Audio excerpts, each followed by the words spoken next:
One day his best friend Jake said, "Ryan, maybe they are right. You are not tall enough." Ryan looked at him and smiled. "It's not about height, it's about heart." Ryan joined his school's basketball team, but he never got to play in real matches.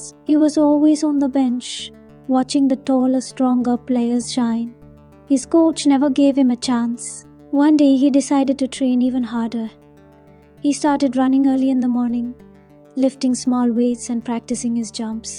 His hands were covered in blisters and his legs ached, but he never stopped. One evening, while practicing alone, an old man named Mr. Collins, a retired basketball coach, was passing by.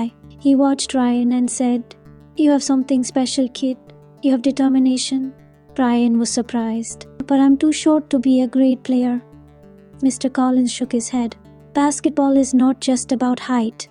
It's about speed, intelligence, and persistence." Once upon a time, in a small village nestled between rolling green hills and dense forests, there lived a poor but hard-working widow and her daughter Lila.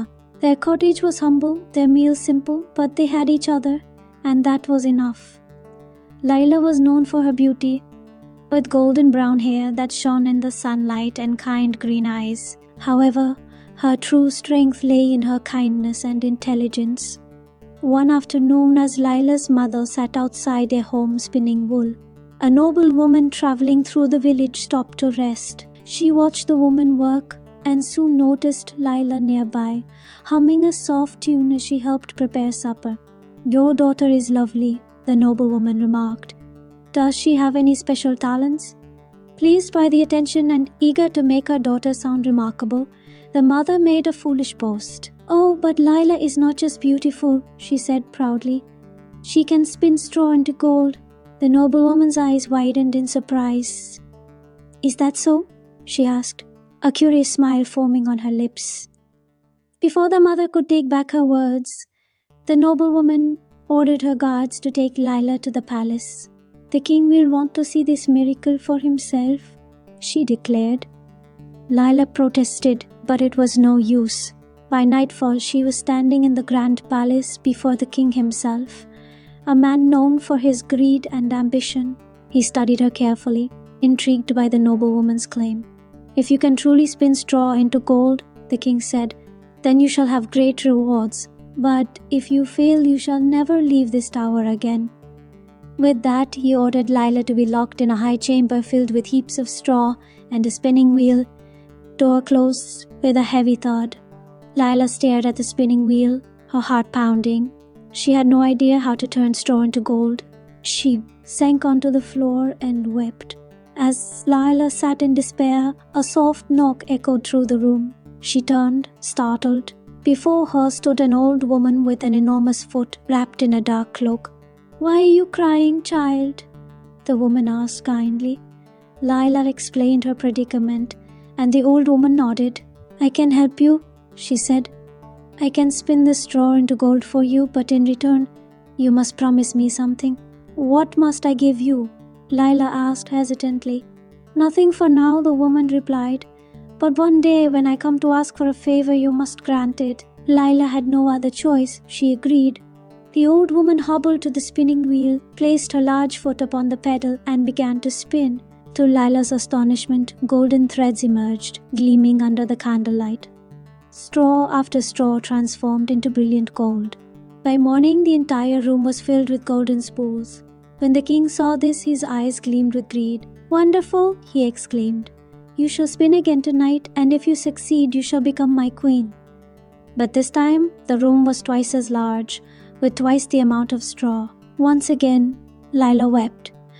As before, a soft knock came at the door. This time, an old woman with an extraordinarily long nose stepped into the room. "I know why you cry, child," she said. "I can spin the straw into gold for you. But in return, you must promise me something." Lila hesitated. "What must I give you?" "Nothing for now," the woman said. "But one day, when I come to ask for a favor, you must grant it." Lila had no choice but to agree. The woman approached the spinning wheel, her long nose nearly touching the golden threads as she worked. Within hours, the straw was transformed into shimmering gold once again. By morning, the king was overjoyed. "One final test," he declared. "If you succeed, I will marry you, and you shall be the richest queen in all the lands." Lila was taken to an even grander room filled with mountains of straw. That night, Lila waited. Just as she expected, another knock sounded at the door. This time, an old woman with an unusually large thumb entered. "You need my help, child," the woman said, "and I can give it. But in return, you must promise me something." "I know," Lila said.